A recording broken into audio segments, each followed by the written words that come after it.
Get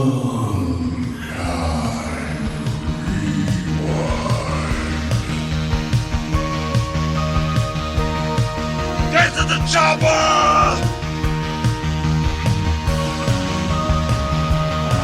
You know what you are? You're one of those little fancy lads, aren't you?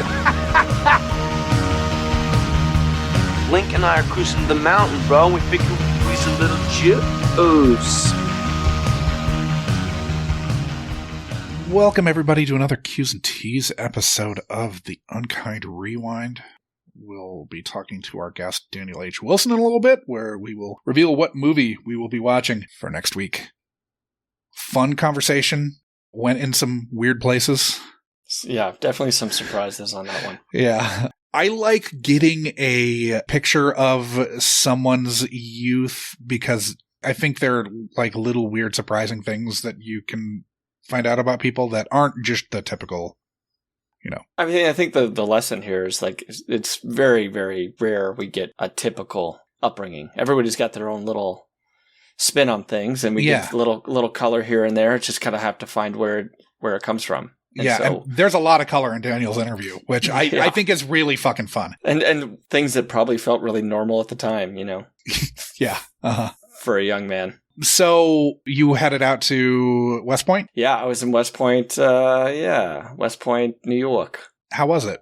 It was good. I mean, for a new staged play, a stage reading of a new play. So a play in the works about veterans' spouses and the life that they have and the life that they, I guess, endure being away from their husbands and wives and having to move as often as they do, and what that's like when kids are in school and kids are like in school and they have friends and you have friends and you have maybe a small business, and then the Army says, you're going to Louisiana. Tough. Great. Yeah. And also just a lot more heavy stuff too with, say, losing your spouse.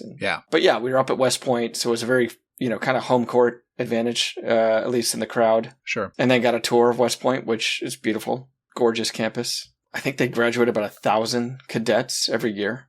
So putting out the best and the brightest. It's really fucking hard to get in. Yeah. Some walking around as 18-year-olds. Yeah. Our connection there had two sons who were second years, which are, I believe the term is yucks. They call them second years. The yucks. Okay. And so they showed up and they kind of escorted us. But yeah, certainly a privileged tour. We could not have been on there without that type of access. But yeah, I love the Hudson Valley. I don't get up to it enough being in New York City, but it's amazing how gorgeous the state can be when you get outside of the cesspool where I live. Yeah. Take a hard shower and just go up the fjord, man. Scrape off the grime. Yeah, and get on a fucking train, man. Like Metro North or Amtrak, just get out of the city. It doesn't take too long. Were you playing an active service member or were you playing the spouse? I was playing a spouse. Okay. Yeah. I also did a kind of a funny departure of like one of the only comedic scenes in this show, in the reading, where I was a kind of staff sergeant who was giving the spouses the rundown on acronyms in the military. Okay. And then it devolves into a total acronym laced kind of tirade. Sure. Yeah, hopefully that makes I can picture cut. that. Yeah. Mm-hmm. How about you? What's up with you? I'm fully on board this Wolves train. Oh, man. Was it the last time we talked like this where I was like, I can't do it? If you guys don't win a fucking series. And they won a series all right. They destroyed a franchise kind of in the process. It feels like they really showcased the win now Suns are not going to win now, and probably not next year when Durant's a year older. No. But boy, is it very strange, unsettling, a little scary to have a team that I followed for as long as this, since its inception. That has been with 1 year as an exception. Yeah. Since 1989 was the first Wolves year? Pooh Richardson. Since 1989, they have had 1 fucking year where they won a playoff series. I mean, I checked out for like 15 years. When KG left, and I wanted him to leave for his sake. Yeah, we all did. Yeah, when KG left, I was just kind of like, what is there to root for? And there wasn't anything to root for over a decade. So prior to this year, the Wolves have won 2 playoff series. Both in 2004. Both in 2004 in the lifetime of the franchise. This team has won 1 and is knocking at the door of 2. I don't want to get, I don't want to go crazy, but Denver's an insanely talented team, even with a dinged up Murray and KCP and potentially Reggie Jackson now. You can do a lot with a Serbian. And a Serbian and Gordon and MPJ are no joke. But their backs weren't against the wall. Their backs are in the wall now. Yeah. Mm-hmm. Yeah, I mean, and that's the thing too, is like the Wolves are healthy. Like there's this chatter about Jamal Murray, right, with his calf. Mm-hmm. You look at the other teams that were in the playoffs this year, fuck the Bucks. I mean, the Bucks had Giannis go down. Lillard kind of limped in. He missed a game. Even the Sixers, I mean, Embiid was, 70%? The Heat could not do anything without Butler. Sure. They're talking a little bit about how Luka is banged up in Dallas. Yep. I'm sure there's more examples. I mean, the fact that the Knicks are kind of doing as well as they are without Julius Randle is amazing. But they got a tough test waiting for them with a healthy Boston team coming up. Yeah. Presumably. Yeah, obviously the two teams, if the Wolves were to get past Denver, the two teams that look the scariest are the two teams that they would have to face, probably. So, OKC and Boston. The presumptive favorites to advance from their and their OKC respective seats. Is weird in this like strange religious cult kind of way where I'm just like, they're just going to be really, really good. Yeah. And coached well, a hard place to win. They're going to have home court advantage. Yeah, I think we're all sleeping on OKC, like at least the media right now, because of how magnetic Anthony Edwards has been. Which, holy shit. Rightly so. And this will drop before Game 3, but holy shit. Yeah. Was Game 2 just the most insane defensive fucking performance I think I've ever seen? Yeah. And I mean, like, I was watching those 04 Pistons. Do it again. I know, but Jesus fucking Christ, man. I mean, the defense was great in Game 1, but Game 2 without the fucking defensive player of the year. I mean, Game 1, it was tied 84-84, right? Wolves were on a late run.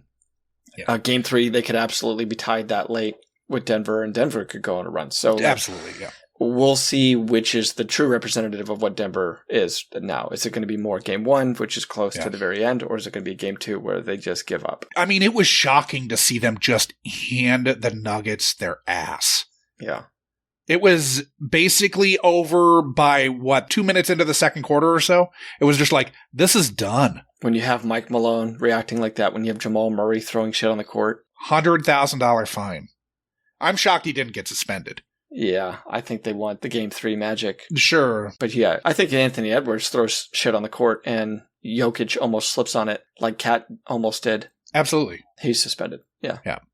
But if you want that respect, I guess he's going to have to go and take it. Feels like he's taking. So, have you been up to anything else? Let's see. Doing a lot of Cinequote stuff right now. Oh, yeah. You guys just launched a new sort of version, if you will. Yeah, big redesign. Doing a lot of auditions right now. It feels like we're kind of coming back a little bit. So, getting down to the casting offices a lot. Is this mostly commercial stuff? Mostly commercial stuff. Did a audition for a Netflix thing with Vanessa Kirby, which... Oh, cool. Would be great because the scene's with her, but... Yeah. Was she... No, I'm assuming she wasn't there for the... No. Yeah. No. She won't come in for my stuff. Was the director there, or was this just with a casting director? There was somebody from... I don't think it was the director something. yet. Yeah, we'll see. Knock on wood. AP, probably. Yeah. Yeah. Sorry, associate producer. Shop talk. Sometimes I just jump right into the jargony abbreviations that... Also, no to be out here, Knicks fever is palpable. Uh-huh. Like, everyone's feeling it. I mean, they haven't gotten to feel it in a long time. Yeah. Even when they should have been able to, they couldn't. I think people are in better moods, like, because it's all infectious. So even if you don't give a shit about basketball, when a team starts doing well, like it changes the barometric pressure in a city in a weird way. I'm sure Minneapolis and St. Paul are like that now. Yeah. I mean, Game 3, Jesus Christ. There's going to be a fucking riot. If they come out and because they're Minnesota sports, like even going up 3-0, if there's going to be one team that folds on a 3-0, it would be a Minnesota sports team. Sure. Even though it's never happened in NBA. Yeah. And it only happened once ever in sports, right? Yeah. It was the Red Sox coming back on the Yankees in, 04? 05? 04, I think. It's 04. Yeah, it's 04. 05 was the White Sox. Yeah. But holy shit, if they win Game 3, you have a lot of big names saying that Wolves are going to go for it. I still am terrified of OKC, but yeah, it's... the Wolves have the one big advantage in that they're just so fucking long and so fucking athletic. Yeah. And just bigger. They're just bigger than, it's... OKC's a nightmare. I'm not saying they aren't, but, the Wolves are just so fucking big. Yeah. To see Naz Reid... Towns actually had a great fucking defensive game against Jokic in game 2, but to see Naz Reid just fucking blocking 2 shots on a possession of Jokic, you're just like, what the fuck is even happening here? Naz is great, but to see Naz Reid basically hand Jokic's ass to him was wild to me. The Thunder did figure out the Wolves twice last year, or this year, but we'll see how it goes. Have you seen anything good lately? I went to go see Alien, which is amazing. They brought it back into theaters. Still just as good as I remembered. Saw a lot of cool new things with fresh eyes. Mm-hmm. How great Weaver is. I think Ridley Scott found her or was referred to her. She was doing an off-Broadway show at that time. That sounds right, yeah. And 78, something like that. She was definitely New York theater. Yeah. And they're like, you got to go see this person. And that ended up being Sigourney Weaver. I'm so far behind with TV shows. I'm watching The Jinx right now. The new season of that. Oh, new season. Okay. Yeah. But yeah, I've been bad about TV. You know what show's really good? Sugar. Really? Yeah. The Colin Farrell. Yeah. The first 6 episodes are up, and I think it's kind of operative that you see all 6 of the first 6. I'm not going to say too much, but it's been very good. It's on Apple Plus. I just watched The Sorcerer for the first time. The William Friedkin movie, the remake of Wages of Fear. What a fucking ride, man. I love Wages of Fear, but Jesus Christ, Sorcerer. Holy shit. I saw that at IFC Center in the Village, and it's just a white knuckle experience. Yeah. More people need to be talking about that movie. It's got such a misleading name, too. I think that's honestly why it's it's not forgotten, but why it doesn't get the credit that it deserves. Because it is, for me, no question, 5-star, on Letterboxd. It's an amazing movie. Fucking incredible. It's been hard to find, but it is on Criterion right now. So it's almost like the final product of that movie is amazing. And then having a sense of what it takes to make a movie also is like a 5-star experience. Yeah. If you've seen Burden of Dreams... It very much feels like that, yeah. The making of Fitzcarraldo, which everyone should watch Fitzcarraldo and Burden of Dreams also.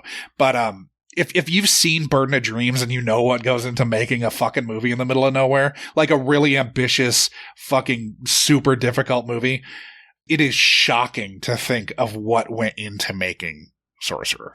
Yeah, it has a little bit of a Heart of Darkness. Yeah. To go along with Burden of Dreams, like the making of Apocalypse Now. And God, Roy Scheider, I don't know, outside of Elliot Gould and maybe Burt, an actor from the 70s that just totally represented a decade as well as Roy Scheider. Yeah. What an amazing run he had. He really did, yeah. God, he was great. Just, what a stressful experience fucking Sorcerer is. But it's fucking amazing. Get out of that movie and you're like, your fucking lower back is damp and all your fingernails are gone. Yeah.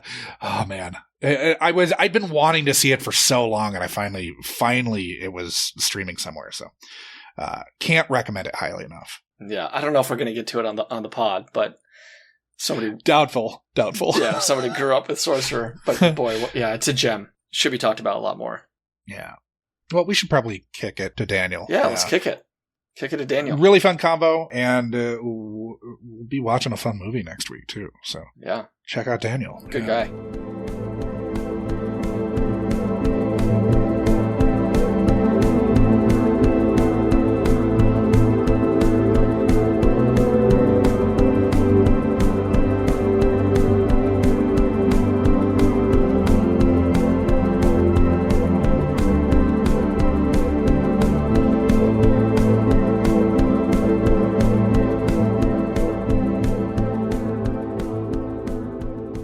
Welcome, everybody, to another installment of the Unkind Rewind, where we are getting to know our next guest, Daniel H. Wilson. Daniel, why don't you introduce yourself to the audience as you'd like to be known? Sure. My name's Daniel H. Wilson. I'm a former roboticist and current author and screenwriter. I wrote a novel called Robopocalypse. My last novel was called The Andromeda Evolution, which is a sequel to Michael Crichton's The Andromeda Strain. Okay. And that's about it. Science fiction, and that's me. Sure, right on. He is science fiction. That's me. It's never been made clear whether I'm a robot or not. Yeah, like I was going to ask if you were created naturally. What, where do you fall on that? Yeah. Do you kind of wish that you had more cybernetics, or? These days, no, not so much. It's becoming passé. I'll go 100% organic. So let's establish, I guess, where did you grow up? What was your youth like? Yeah, I grew up in Tulsa, Oklahoma. Okay. In the Cherokee Reservation, what is now the Cherokee Reservation, North Tulsa. But I grew up in the 80s. Mm-hmm. Tulsa's not a small town, it's kind of in the middle. But it's a little bit rural. I spent a lot of time, at the creeks and the woods, running around with dogs, and the typical 80s latchkey kid situation. Sure. Okay. So, yeah. And so, as the 80s latchkey kid, did you spend a lot of time watching movies on your own? Was there any sort of barrier by which you couldn't see certain things but were able to see other things? Well, I was kind of already, it was clear I was going to be a roboticist someday, I think. I can remember, watching war games and finding out about phone freaking and how you could, so we did the version of that where we would just go behind like a gas station and just rip open their phone box and plug in so that we could call 900 numbers. Okay. And then, of course, for cable, back then they had all the little cable cylinder things that would plug in. So we would climb telephone poles and unplug those and take them with us and take them home and plug them in to see which channel it would unscramble, Because, of course, we were of the era of watching the, turning our heads sideways and watching the scrambled, like, Playboy channel. Sure, yeah.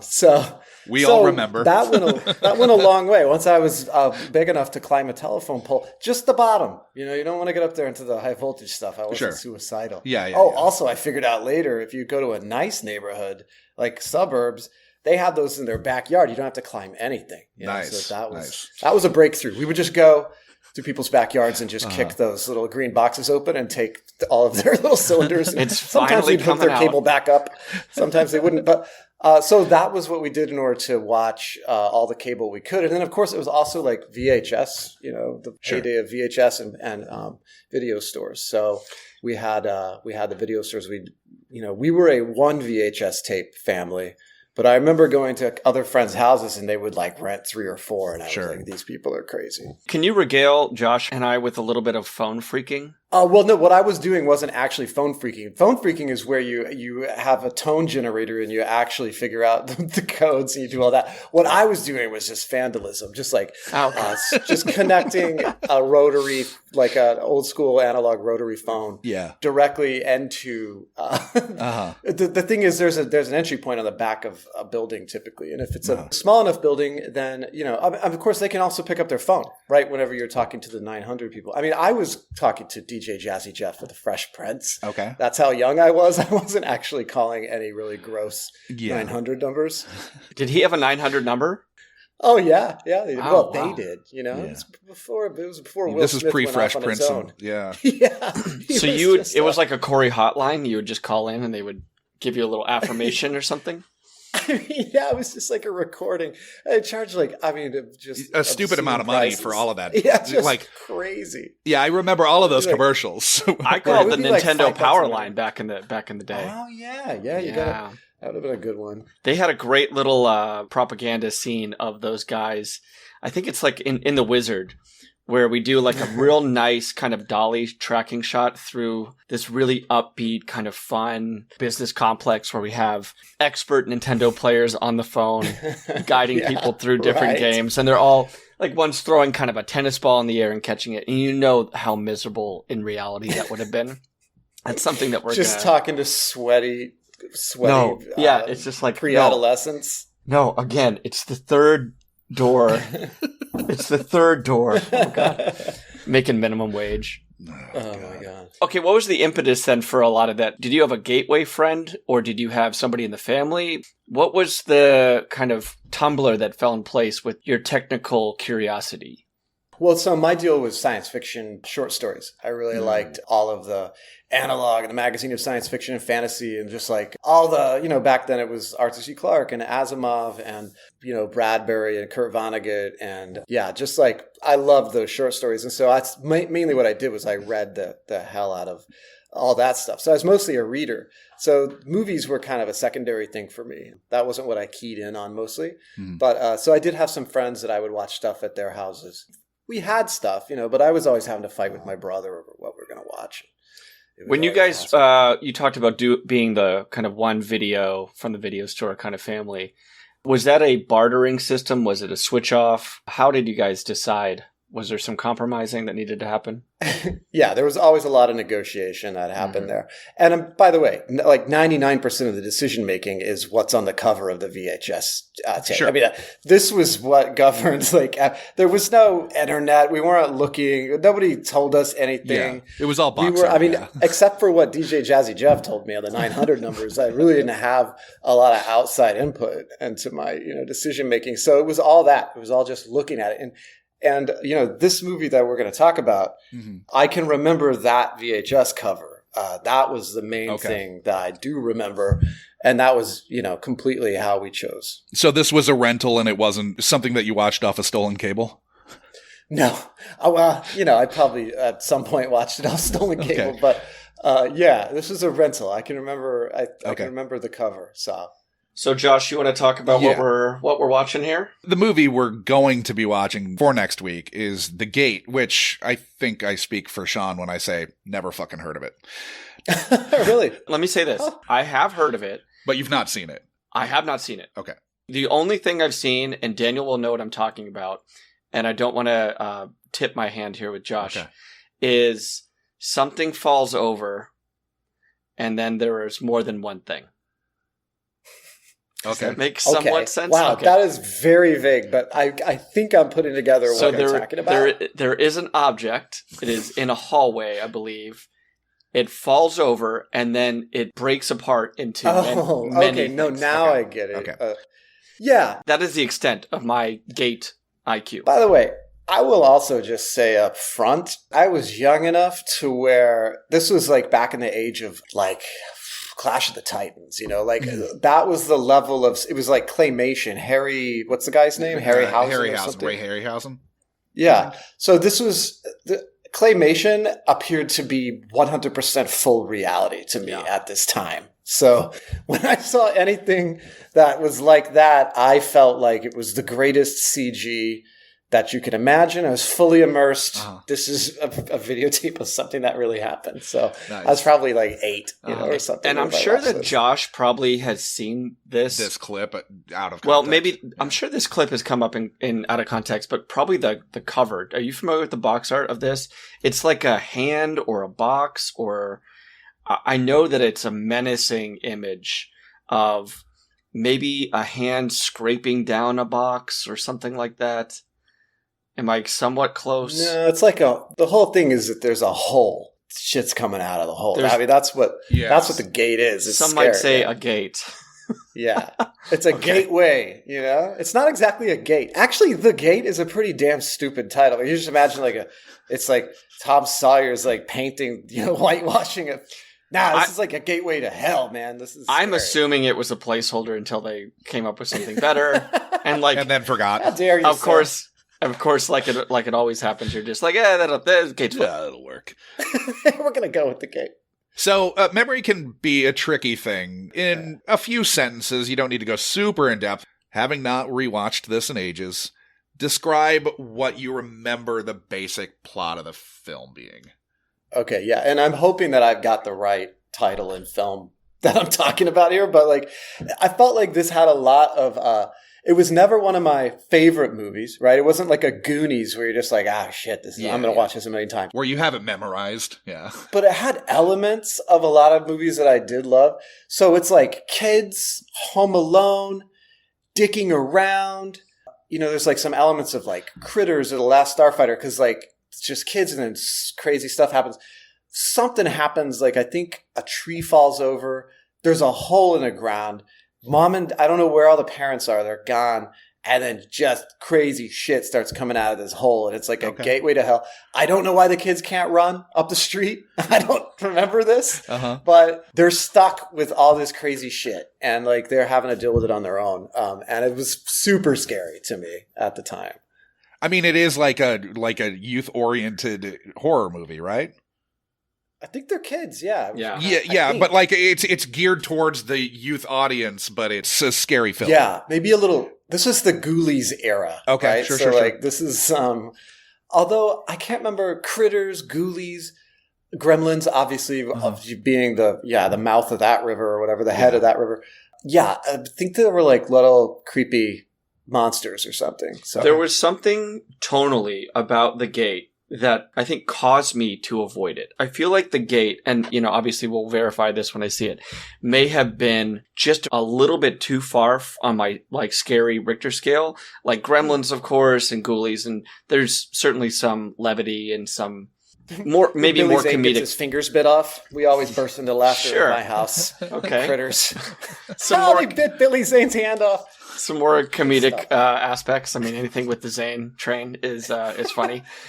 But there was something, I think, maybe a trailer about the gate that cautioned me. So I gotta say, I disagree because like there were a lot of movies that I never saw until now as an adult because those VHS covers were just too scary. Right. So like that one with that silver ball that flies around, is that Phantasmagoria or something, or the Hellraiser stuff? Yeah, Hellraiser was certainly too scary for me. Like it never went close. Anything with devils or like Satan. I grew up in the Bible Belt. I mean, we were forced to go to church. My parents didn't go to church, but when the church bus came, they would make us leave. Oh man! So we would go. The church bus would take us to church, and they would stay home and like have a lovely Sunday. You had a church bus? Yeah, they'll do anything to get you into church. So like they send a huge bus down our like super rural, tiny little road, and it would the trees would just slap the sides of the bus, and it would just show up, and the parents would be like, "Get out, go to church." Come back. So they would send you to church, and then they would stay home and watch the gate. Yeah, I think they were staying home and doing something. How big is this church? Was this like at Oral Roberts or something? Like, no, that's pretty far south of where I'm from. Okay, but no, in Tulsa. I mean, if you're in Oklahoma, you just throw a rock and hit a church. I mean, it's not. No, I'm just trying to think of this church having buses that's picking people up is like a wild. Oh, come on! This is a small church. That's a small church. I mean, there's huge churches where, yeah, for sure. But this church was actually close enough that we could walk home, and we often did. We would just sneak out, and then we walk around behind, grocery stores and steal their phones. Cable so and it was a little bit of a loosey-goosey kind of a childhood, a little bit. Yeah. But these were not school buses that were like appropriated for the church. They were church. They were. Oh, wow. Completely. Wild. They would take school buses. They'd paint them white. Obviously, sure. And then they just send them around. Yeah, this is crazy to me. The church people would visit often to make sure that they would try to get my parents to go quite a bit. I remember there was a yellow slug bug, and anytime I saw that out front, I knew the church lady was trying to get my dad. He would stand with his body across the doorway, so that I still picture a silhouette of my dad leaning like a cowboy across the doorway, so she couldn't get in because once she got in. Good luck. Yeah. She's trying to save the people in that house. There's a lot of proselytization going on. Mm. What denomination was this? Baptist. Yeah, Baptist. Okay. That makes sense.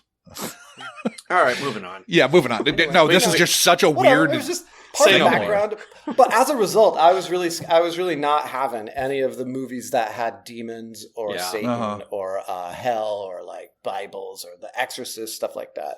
And so those scared the hell out of me. But this basically has a hellmouth in it, right? So was as someone who was having to go to church, was this especially scary to you then? Yeah, I mean, it was then. I mean, this is before Buffy, right? Yeah, so sure. The idea of a hellmouth back then, that was pretty scary because these were demons that were coming out. But I think I got tricked into watching it because I didn't understand what it was about. I'm a kid who, I remember being reduced to tears. I tried to get my mom to rent Clash of the Titans, which was my favorite movie. And there's this moment when the statue's head falls down on its side and it's speaking and it's so scary. I think it's Andromeda.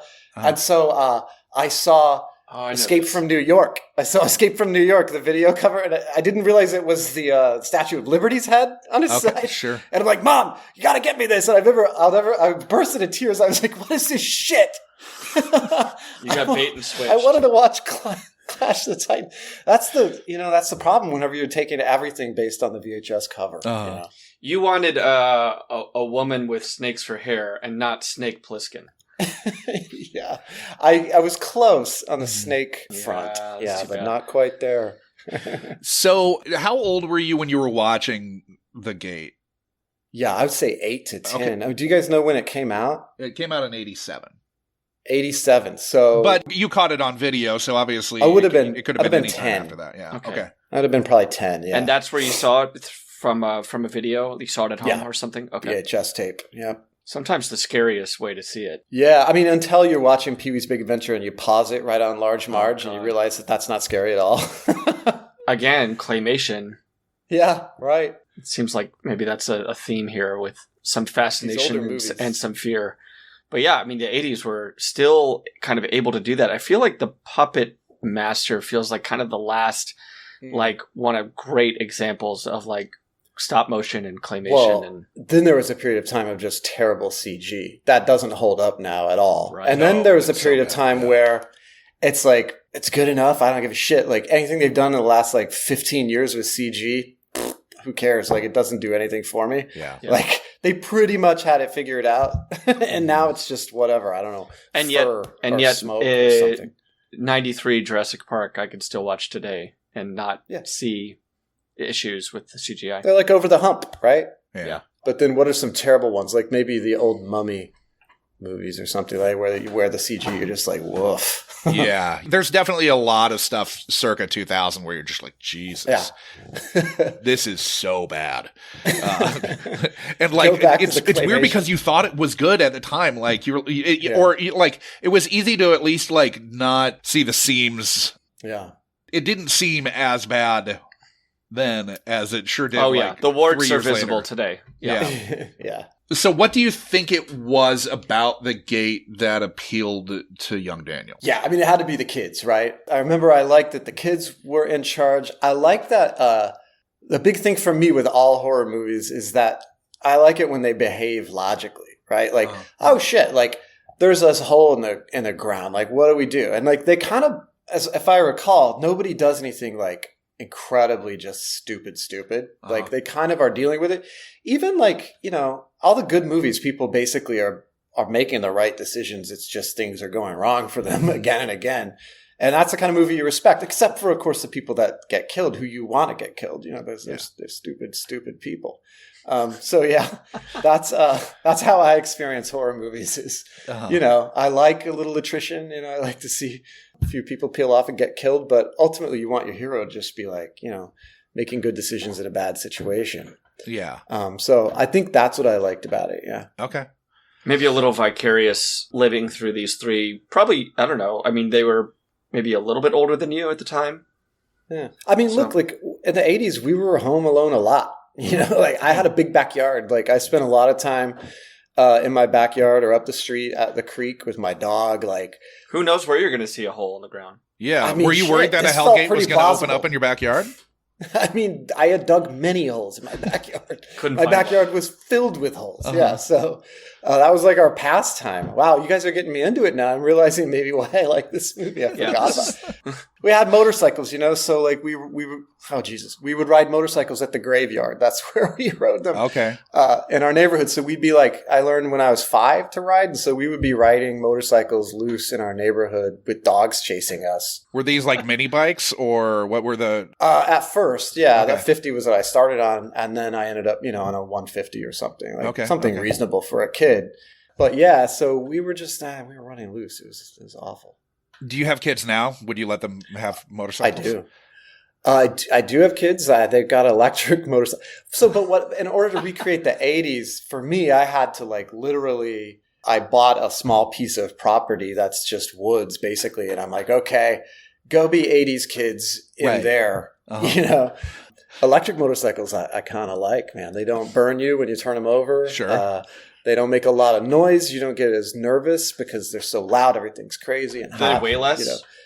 They weigh more. The batteries are super the batteries. heavy. So like that's heavy, the only problem. Like, so my 5-year-old rides and she hasn't turned it. She turned it over once or twice at the very beginning, but like she couldn't get it back up, you know, because she was too little. But now she's 6, so yeah, she's fine. They don't go that fast either, you know, relative to like a. But, it's not like a real like it's not like it's not like you can do like 120. No. Not they're super safe. I mean, we're, you know, whatever. I'm a pretty conservative, like in terms of safety. I want my kids to be safe. But the point is just that the childhood that you get for free, like in the 80s, costs so much money and time now to have in the 2020s. And probably the skepticism and disapproving looks and furrowed brows of your peers and fellow parents. Well, once you get out into the country, though, if you go, so the property we have is an hour from Portland. Mm-hmm. Those people have the right attitude about everybody's on a dirt bike or a skateboard or a mountain bike, or they're all doing stuff. And, you know, there's 10-year-olds out there splitting cords of wood. Like, they got, and I got to say, like, you know, I appreciate the urban and the rural. I like them both. I grew up with both. And so I'm trying to expose my kids to both. But right on. So what memories do you have that stick out the most about your like experiences with the gate? Okay. I mean, you know, I just remember it would have been, in our house in the 80s, my little brother, who's 2 years younger than me, no air conditioning, both of us just sweaty, in a wood-paneled living room on brown, like, shag rug, like, straight up with a television. And by the way, I wanted to say this. I hope that if you guys are watching old movies from the 80s, that you're watching them on a television from the 80s. Don't tell me you're in some screening room or you're on a big fancy flat panel TV trying to watch this shit, because that's not authentic. If it's a movie from 1980, you need a television from 1980. That's my feeling. Are you going to rewatch this on just a 19-inch rear projection TV here? With the 3 colors. Oh, that would be great. No, I do have an old piece of shit TV that I play Nintendo. Okay. The original SNES on. Because you're not, I mean, what are you doing with your life if you're playing that on a big flat panel? It's crazy. So I play all my old Nintendo games, and I have a VHS player that if I'm watching VHS. At one point, I created an 80s tent where everything in the tent had to be 80s or before. Okay. So I had I had a VHS, television, VHS player, which they're really hard to get VHS players anymore. Yeah. I should have just bought 5 of them from thrift stores when you could still do it. There was that phase where you couldn't get rid of it. They were everywhere. You couldn't give them away. You couldn't sell it for a penny. Yeah. And then they just kind of became that. Well, then they were like $100, and then they went away entirely. And so now you can find old DVD players, and I was like,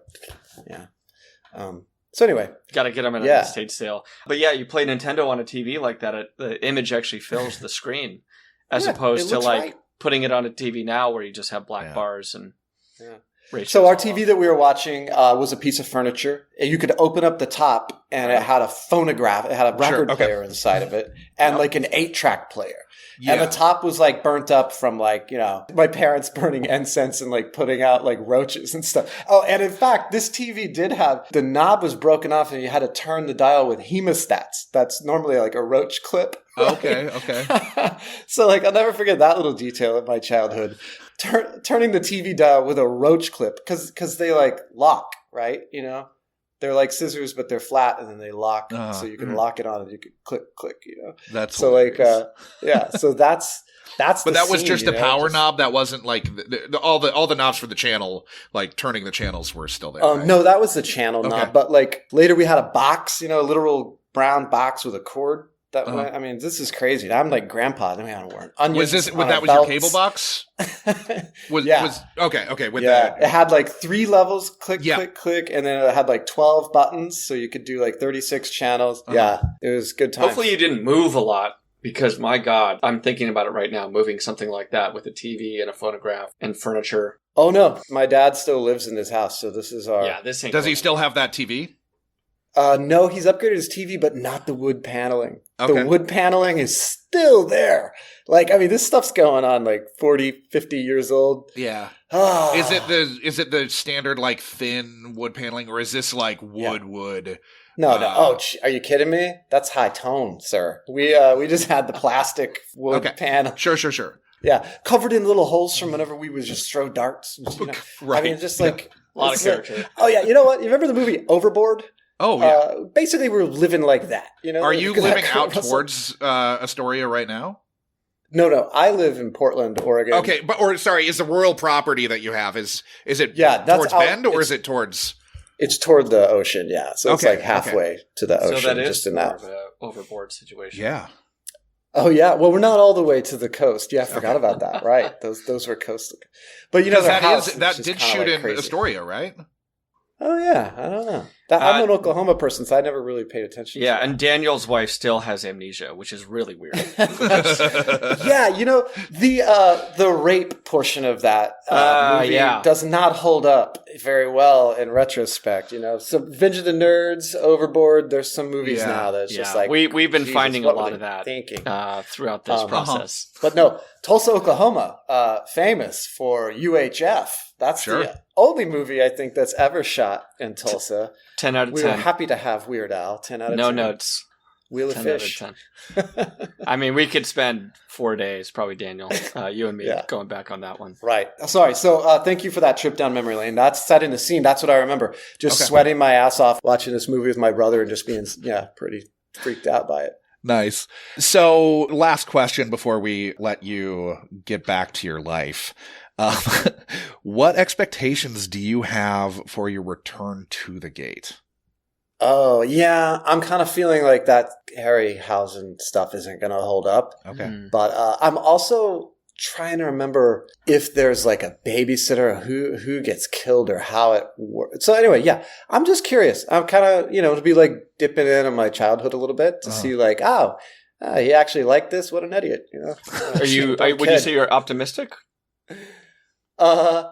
Yeah. It's going to retain some charm and I think place so. for you? At the very least, it's going to remind me of where I was at whenever I watched it, hopefully. So Sure, yeah. You'll at least get the trip down memory lane, even if. Are you worried that this is going to, in some way, shape, or form, rewatching this is going to retroactively ruin some of your childhood? No, I don't think there's a such thing as getting your childhood ruined. I think that's bullshit. I am, though, thinking about ruining my children's childhood by making them watch it with me. That might actually be. Yeah, I've got awesome. an 11-year-old son, so and that would have been past when you saw it, I think. I mean, right around 10 or 11, that would have been it. So, it's time. Maybe. Yeah, it's time to traumatize. You got to get those little bits of trauma in when you can. Yeah, I mean, we did COVID, so we've sat around the house and watched pretty much everything. So sure. I know all of his warning signs when he's about to freak out. I can just, I have like a dad spidey sense, like, nope, he's going to lose it. We got to get out. We can't do this one. Turn it off. Yeah, that's why we hit pause and then take a break. Click over to Little Adventure Time, cleanse the palate. You got to have a palate cleanser. Yeah. Well, you could maybe do your, your toe dipping back in the water, viewing by yourself, and then if you feel, you know what, I was right. The boy needs to learn. He'll be fine. He'll ridicule me for having been afraid of it. I'm sure. He saw The Thing, so I think he'll be all right. I bet The Thing is scarier. You think? If he saw The Thing. Me. Yeah, he's tempered steel at this point. Yeah. Well, you didn't really see it, but he was there with his eyes closed, with his hands over his face. So, that's a rough one. He was up for it. Right. Well, don't let him ridicule you. Let us do that. Yeah. Okay. Fair enough.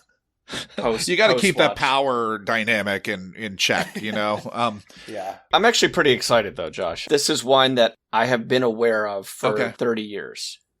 Well, I think it floats around, and I think it's got elements of a lot of the classics from this era. It doesn't quite come together in a way to make it a classic, obviously. Yeah. But I feel like it has enough of those. There's movies like Explorers and Flight of the Navigator and like Kroll. What was that one? Where they kind of have elements of other really great movies from that time, but they just sort of... They didn't ever come together completely enough to become classics. And, I feel like that's where it's... I could be totally wrong, but I feel like that's where it's floating around. So. Okay, sure. Well, Daniel, thank you for joining us. I'm looking forward to watching this, even though I have... I mean, I looked into it and I was like, no, this isn't what I'm doing. But, yeah, I don't have a relationship to it at all. And it's very rare, I would say, when Josh... Yeah, kind of comes at this with a zero awareness. Yeah, and so I mean he's seen a lot of movies, probably seen more than me, and this is a rare one. If he's going in blind, Daniel, where can listeners find you? Either socially or your website, or I'm just DanielHWilson.com. You'll find me there. I think I have a Facebook page from me as an author, but. Yeah, I'm not really on much social media, although you can just email me. I do answer just emails.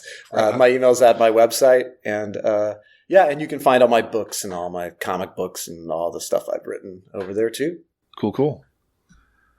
Well, on that note, thank you for joining us, Daniel. Thank you. All right, thanks, Josh and Sean. And we'll see everyone next week. We'll see you next week. You've just listened to another installment of the Unkind Rewind podcast, mining and potentially ruining your childhood for content, one film at a time. Unkind Rewind is a Munchcast production and can be ingested wherever you listen to podcasts and on the Unkind Rewind YouTube channel. Music for this and every other episode of Unkind Rewind was composed by Divorcio Suave. Rate and review Unkind Rewind on Apple Podcasts, Spotify, Good Pods, Yelp, IMDb, Consumer Reports, Google Reviews, and TripAdvisor. Links to all of our social media accounts are in our show notes, but you'll find us as @Unkind Rewind Pod on nearly every social media platform that makes sense. If you had a question, concern, complaint, or positive feedback, you can email the podcast at unkindrewindpod@gmail.com, or you can join the lively Munchcast Discord to discuss this or any other episode of the Unkind Rewind with like-minded people. This dialogue with the pod may just make it into the next week's ep, so chat away. The Unkind Rewind Patreon will be coming soon, so start squirreling that pocket change away. Thank you for listening to another Unkind Rewind.